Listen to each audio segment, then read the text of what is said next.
উপস্থিত সকলকে বলবো যে আমাদের ছোট্ট ভাইরা, ছাত্ররা, ছাত্রীরা বৈষম্য বিরোধী ছাত্র আন্দোলনের ব্যানারে সমগ্র জাতিকে ফ্যাসিস্টের বিরুদ্ধে যেভাবে ঐক্যবদ্ধ করেছে, খুনের রাজত্ব, হত্যার রাজনীতির ধ্বংসস্তূপের উপরে বৈষম্য বিরোধী ছাত্র আন্দোলন পুরো দেশকে যেভাবে ঐক্যবদ্ধ করেছে, আগামীতে ফ্যাসিস্ট মুক্ত বাংলাদেশ বিনির্মাণের জন্য আমাদেরকে আগামী দিনগুলোতে সকল রাজনৈতিক দল এবং দল মত জাতি ধর্ম বর্ণ নির্বিশেষে সকলেই আমরা ঐক্যবদ্ধভাবে আমরা নতুন বাংলাদেশ বিনির্মাণ করব, যেই বাংলাদেশটা অবশ্যই ফ্যাসিস্ট মুক্ত বাংলাদেশ হবে, এই প্রত্যাশা আমি রাখছি। সাথে সাথে আজকের এই আয়োজনে যারা উপস্থিত হয়েছেন, বিশেষ করে বৈষম্য বিরোধী ছাত্র আন্দোলনের আয়োজনে ছাত্র আন্দোলনের ভাইরা এবং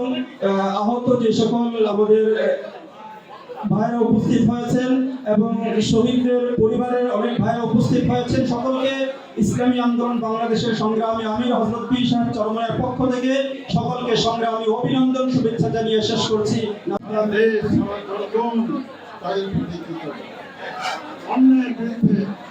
আমাদের ছাত্র সমাজ অতীতেও আমি 52 সালের আন্দোলন দেখেছি,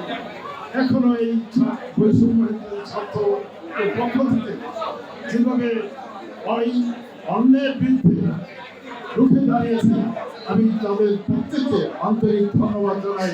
আন্তরিক কৃতজ্ঞতা প্রকাশ করছি। এমনিভাবে দেশ, আমাদের দেশকে এগিয়ে নিয়ে যেতে হলে অন্যের বিরুদ্ধে, অসম্যের বিরুদ্ধে আমাদেরকে সবাইকে একতভাবে এগিয়ে যেতে হবে, যাতে অন্যায় বিরুদ্ধে করে ন্যায়ের প্রতিষ্ঠা প্রতিটি ক্ষেত্রে সমাজে প্রতিষ্ঠা হতে পারে। তাই আজকে যেহেতু কিছুক্ষণ পরে ইফতার মাহফিল, আমি সময় কম, আমি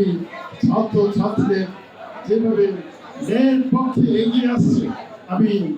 দলের পক্ষ থেকে, ব্যক্তিগত পক্ষ থেকে আন্তরিক ধন্যবাদ জানাই। এবং যারা যে সমস্ত এই আন্দোলনে প্রতিক্রিয়াতে মৃত্যুবরণ করেছে, আমি তাদের আত্মার বুঝের মাথাটা কামনা করে আমি আমার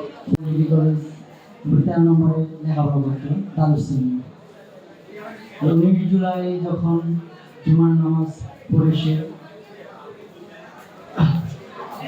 বন্ধুদের সাথে কথা বলতেছিল,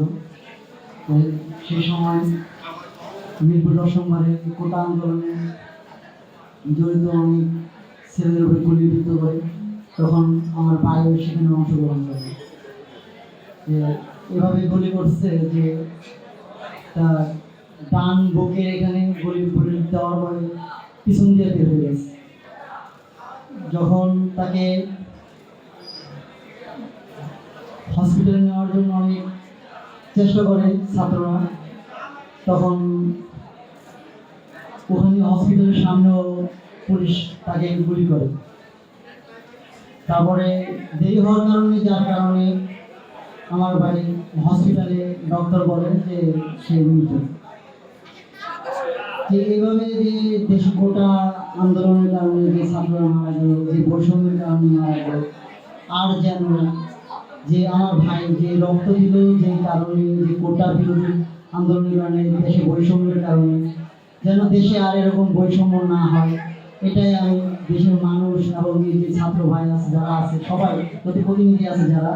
সবার কাছে আকুল আবেদন যেন আরও এরকম রক্ত যেন আর না হয়, এটাই সবার কাছে।